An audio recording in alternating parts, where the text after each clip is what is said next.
Okay, so this is our Dark and Light Side episode 143.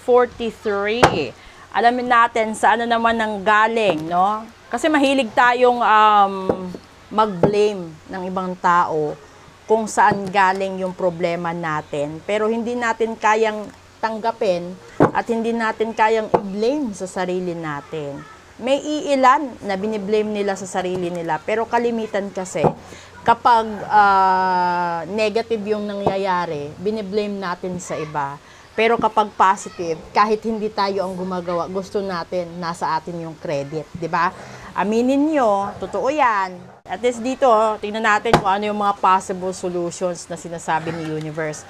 Alam nyo, kaya kayo minsan nabibigatan sa buhay dahil sanay kayo na ibuntun sa ibang tao ang mga pagkakamali at pagkukulang ninyo. Na dapat sana, para hindi na magtagal, hindi na mahirapan, tanggapin nyo na nangyari yan dahil rin sa sarili nyong pagkukulang. Okay? Support nyo naman yung YouTube ko, tsaka yung Facebook ko. Maraming salamat. Unang kadahilanan ng problema, ay, decision. That's the Two of Swords. Pangalawa, oh, Diyos ko, Ten of Pentacles. And pangatlo, the Knight of Swords. Ay, nako. Okay. Alam mo kung bakit napahay nako ako? Kasi yung umpisa is Two of Swords. Ito yung 50-50, hindi mo alam yung gagawin mo, hindi mo alam kung kanino ka maniniwala, magtitiwala, 'di ba? Yung parang may ginagawa kang desisyon pero hindi ka sigurado.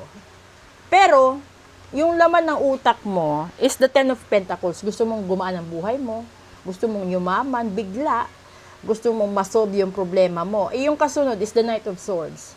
Ito, naghahanap ka ng tao na lulutas sa problema mo. Naghahanap ka ng isang tao na magiging sandalan mo sa financial side, no?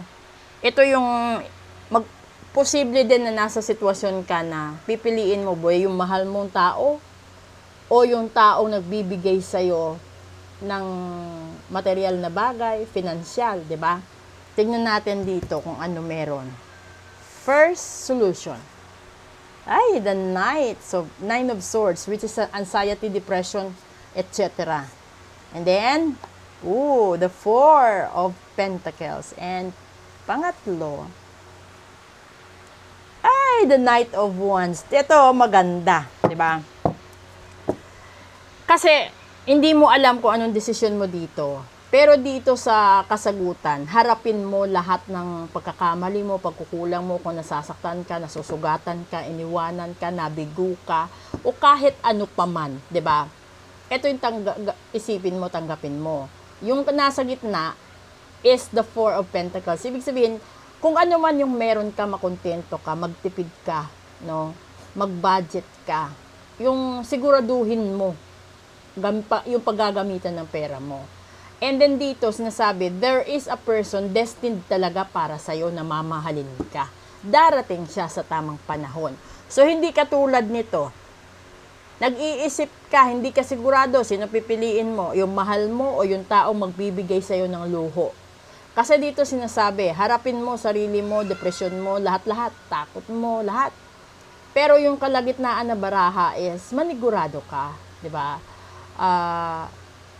Hindi ka naman magiging masaya sa material na bagay lang eh. Kasi, kung you are torn between two lovers, hahanap-hanapin mo talaga yung isinisigaw ng puso mo.